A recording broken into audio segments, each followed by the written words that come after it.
Now, before we continue on to what's going to happen to Walker, let's go into what we did miss in these past two episodes, I mean.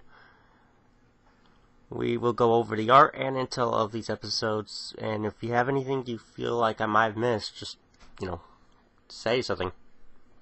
Hope you enjoy. At the part where you see a bunch of dead people that were lined up to be shot, you also see a picture of 3 people with eyes that are blocked. And also you also see a security in your life. I'm not sure if it's that associated with whatever's going on in the picture, but from what I gathered, and what I think it means is that when, the people seem to not notice what's going on in Dubai, they're blind to what the truth is. Well, at least that's what I think that means. We actually see some other images of this later down the road as well.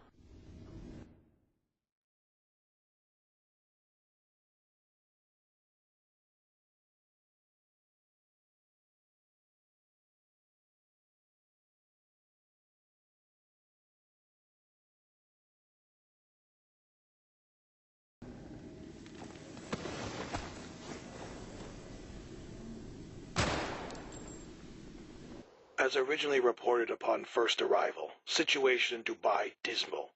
That's an understatement. Civilians have turned into vultures. Stealing, rioting. Hell, I saw a man gutted over a can of soda. It's a mess here. Soldiers trying to keep martial law, only making it worse. No way to radio HQ from inside the storm wall. Agent Daniels has left the OZ to report our findings and receive further instructions.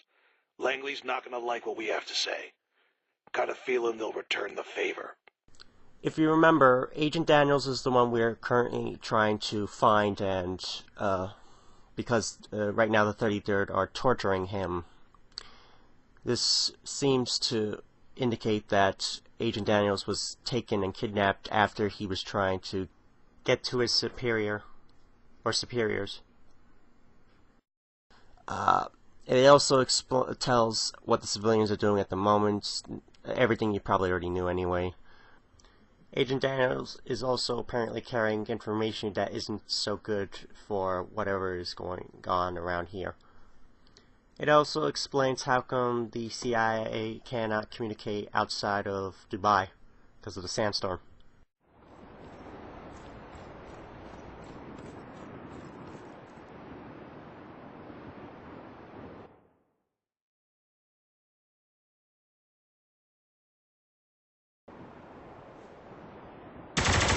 CIA Ops Squad, codename Gray Fox. Known members include Thomas Daniels, Brian Castovan, Jeff Riggs, and Rick Gould.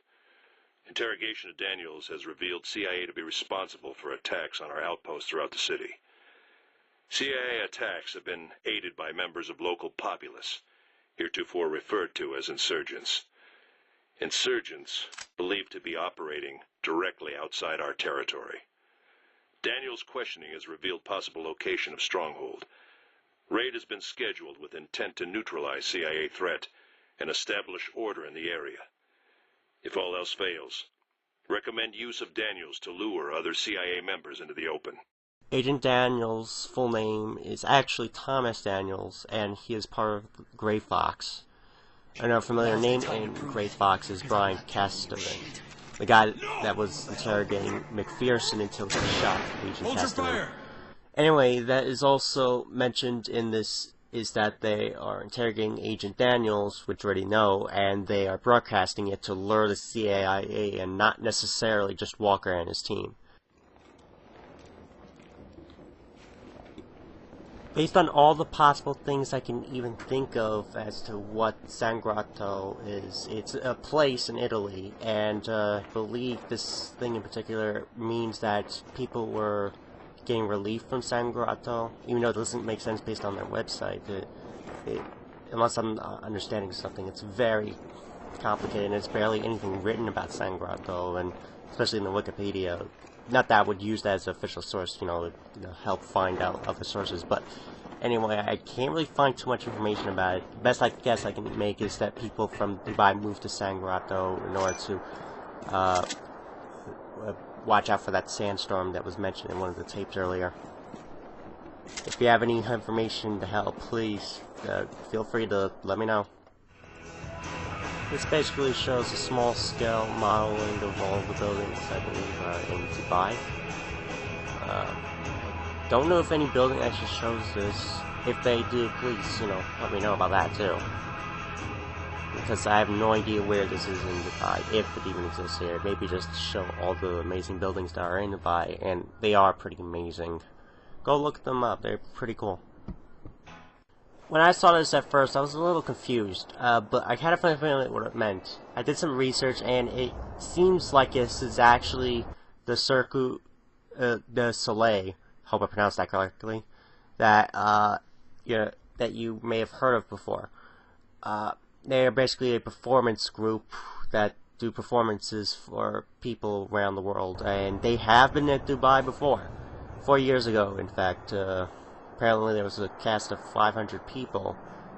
Well, that's pretty neat that they added that.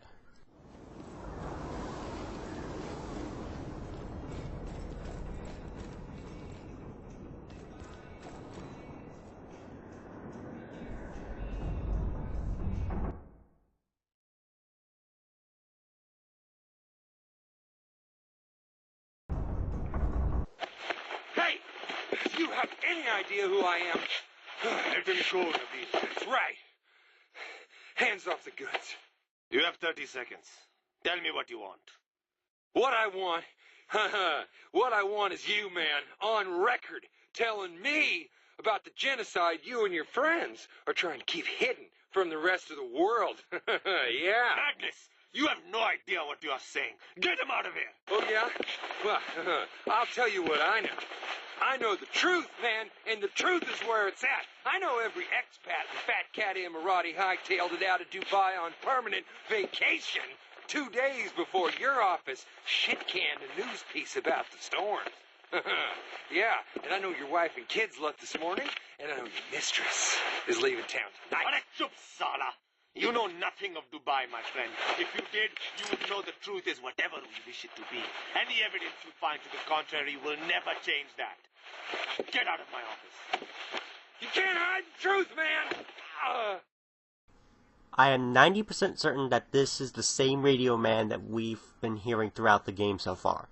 The radio dude is saying that the important people in Dubai were sent away before the storm hit, and this politician's news crew apparently took advantage of this for possibly political gain.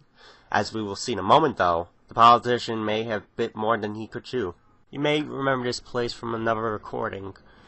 This actually is before that piece that you find about the radio man and the politician. I believe that this is actually either a lawyer that worked for the politician or the politician himself. And apparently he got killed from the sandstorm. And he was stuck. He knows he was scratching all over the place over there. If you remember correctly, the politician did say that they could bend the truth to what they want it to be. So this kind of goes into why it was called Liar's Lair. If you look carefully, one of the books actually says evidence. Actually, a lot of the books say evidence. As you can see here, we have another image of someone being blinded by the truth. And also, we have an image of one that isn't blinded by the truth. And there's also another book that says the law, which I already said in one of the other videos. Just in case if you didn't remember. And here is another book that says judicial practices. I don't know what the first word says. It's too blurry for me. That's basically it for that. We learned that either that is the politician or someone that worked for the politician. And they weren't appreciated later on after the storm. But the radio man has nothing to do with it. Well, that's it for today. I hope you enjoyed this another session of of art and intel. Join me next time when we continue the story. Have a nice day.